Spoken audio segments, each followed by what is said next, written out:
Hello दोस्तों, कैसे हैं आप सब। आशा करते हैं बहुत अच्छे होंगे। आप सबका स्वागत है हमारे यूट्यूब चैनल दे तो दे स्तौदी में।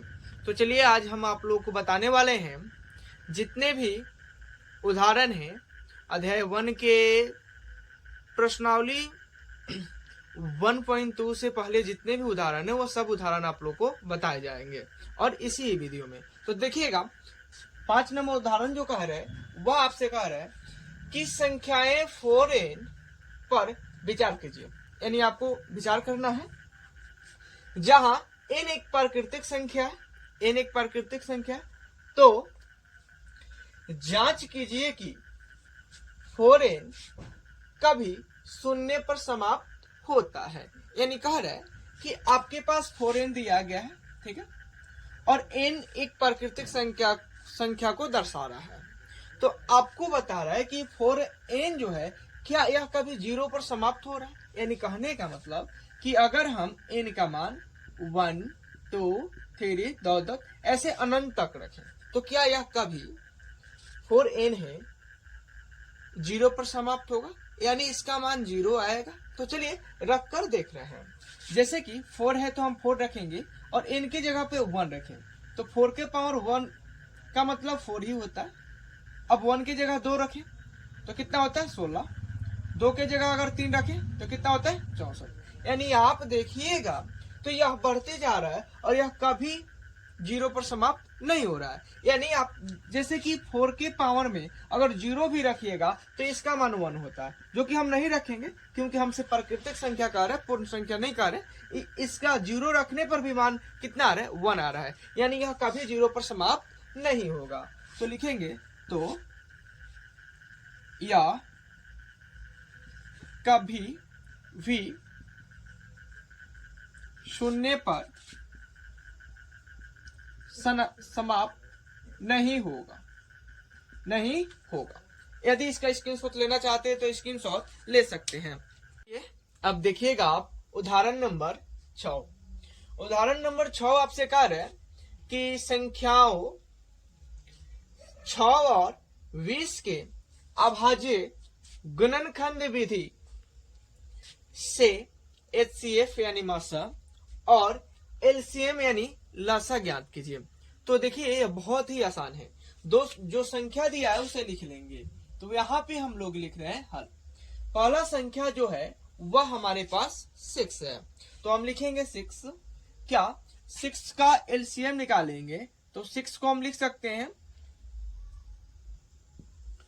2 गुने 3 गुने 1। तो आप कहिएगा हाँ, यानी हम 6 को लिख सकते हैं 2 इंटू 3 इंटू 1, ठीक है।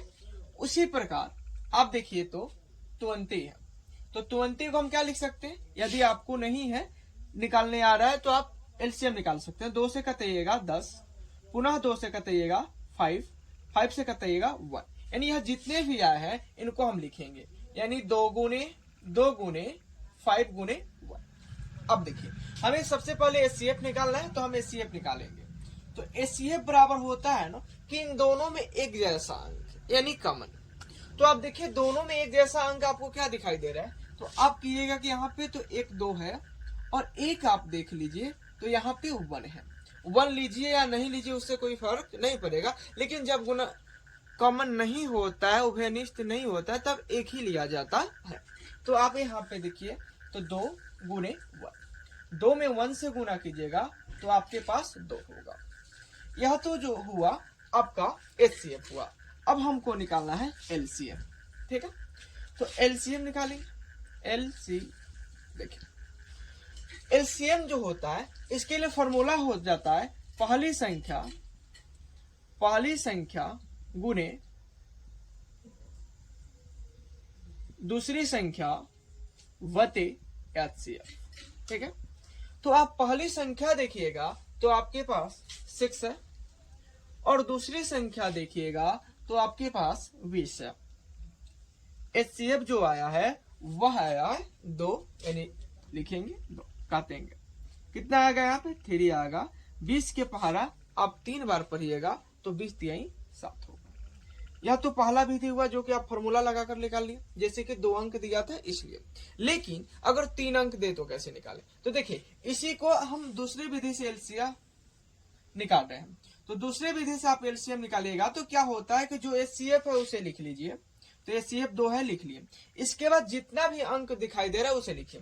ये 2 लिखे थे, यहाँ पे क्या बचा 3, तो गुना में 3 लिखेंगे। गुने यहाँ पे क्या बचा 2, तो 2 लिखेंगे। यहाँ पे क्या बचा 5, तो 5 लिखेंगे। एक नहीं लिखेंगे कोई दिक्कत नहीं है, एक लिखिएगा तो कोई दिक्कत नहीं होगा, नहीं भी लिखेगा तो कोई दिक्कत नहीं होगा। अब गुना कर दीजिए, 3 दूना 6, 6 दूना 12 और 12 पच्चीस कितना आ गया 7 आ गया। यानी दोनों तरीका से आप बनाइए तो कितना आया 7 आया। तो यदि इसका आप स्क्रीनशॉट लेना चाहते हैं तो स्क्रीनशॉट ले सकते हैं।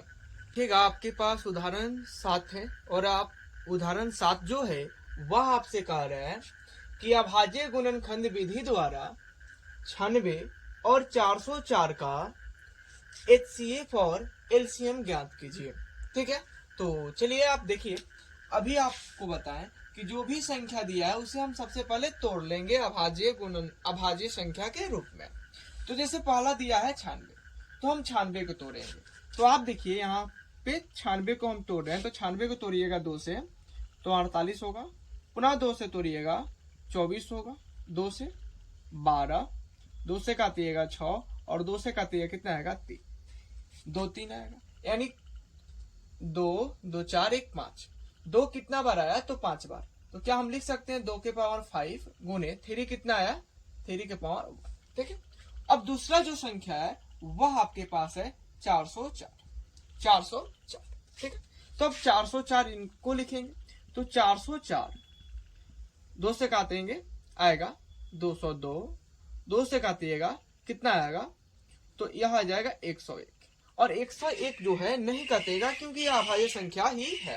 तो क्या लिख सकते हैं 2 के पावर 2 गुने 101 के पावर 1 लिख सकते हैं। अब देखिए क्या है कि एचसीएफ में एक बात होता है कि जिसका पावर सबसे कम है वही एचसीएफ है, जो कॉमन होना चाहिए, एक जैसा दोनों में होना चाहिए। जैसे कि आप देखिएगा तो यहाँ 2 के पावर 5 है और यहाँ पे 2 के पावर 2 है, तो दोनों में कम कौन है, तो आप कहिएगा 2 के पावर 2, यानी एचसीएफ जो होगा 2 के पावर 2 ही होगा, यानी कम वाले को ही हम कहते हैं एचसीएफ। तो 2 के पावर 2 का मतलब कितना आ गया 4, यानी आपका आंसर एचसीएफ जो आ गया वह 4 आया। अब हमको क्या निकालना है एलसीएम, तो एलसीएम निकालना है। तो एलसीएम के लिए अभी फॉर्मूला लिखे थे कि पहली संख्या गुने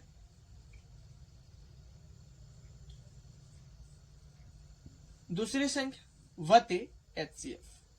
ठीक है, तो पहली संख्या आप देखिएगा तो 96 है, गुने दूसरी संख्या आप देख लीजिए तो कितना है 404 है, वते एचसीएफ आपका कितना है 4 आया है। अब कटा लीजिए, 4 से कटेगा तो 4 एकम 4, 10 बच्चे 10 चौका 40 और 1, 4 एकम 4 होगा। यानी आपका गुना करना है 96 गुने 101। ठीक है, और 96 में 101 से गुना कीजिएगा, जितना आएगा वह आपका एलसीएम हो जाएगा। आप गुना कर लीजिए। चलिए, तो आपके लिए एक क्वेश्चन दे रहा है जो कि आप बनाकर कमेंट बॉक्स में कमेंट कीजिएगा। जो आपके पास संख्या है कि 72 और 120 का 72 और 120 का 72 और 120 का एचसीएफ और एलसीएम बताएं।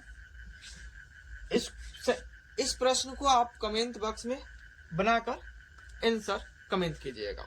आशा करते हैं आप लोगों को यह वीडियो बहुत अच्छा लगा होगा। वीडियो अच्छा लगा होगा तो वीडियो को लाइक कीजिएगा, शेयर कीजिएगा, और हमारे चैनल पर पहली बार आए होंगे तो चैनल को सब्सक्राइब और बेल आइकन को प्रेस करना नहीं भूलिएगा।